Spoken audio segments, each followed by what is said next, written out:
किया जाता है। किसी अनिवासी द्वारा अचल संपत्ति की बिक्री पर टीडीएस की कटौती किए जाने और टैन की आवश्यकता के बजाय निवासी क्रेता के पैन आधारित चालान के माध्यम से जमा किए जाने का प्रस्ताव है।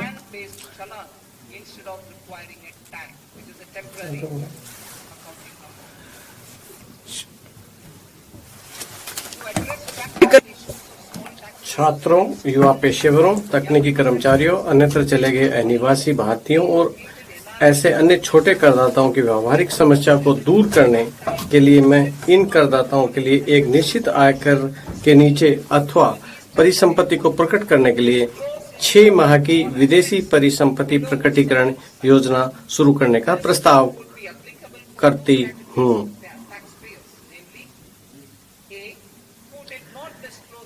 ये योजना करदाताओं की 2 श्रेणियों पर लागू होगा। नामतः क जिन्होंने अपनी विदेशी आय पर या परिसंपत्ति प्रकट नहीं की, और दूसरा जिन्होंने अपनी विदेशी आय प्रकट की है और या देय कर का भुगतान किया है किंतु अपेक्षित परिसंपत्ति की घोषणा नहीं कर सके हैं। श्रेणी क के लिए अप्रकट आय परिसंपत्ति की सीमा 1 करोड़ रुपए तक करने का प्रस्ताव है।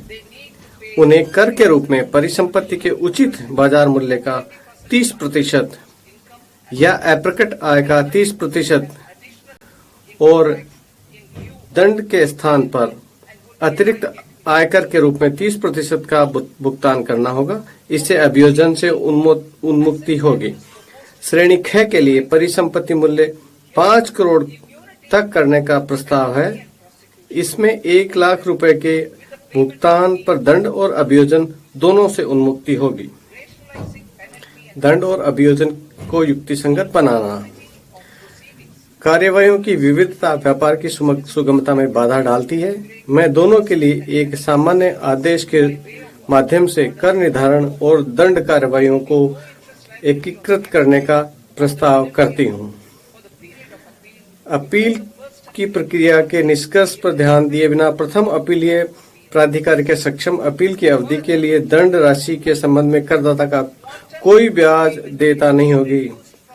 इससे अतिरिक्त पूर्व भुगतान की मात्रा 20% से कम करके 10% की जा रही है और इसकी गणना केवल मुख्य कर मांग पर होती रहेगी। मुकदमेबाजी को कम करने के लिए एक अतिरिक्त उपाय के रूप में मैं करदाता को संगत वर्ष के लिए लागू दर के अतिरिक्त 10%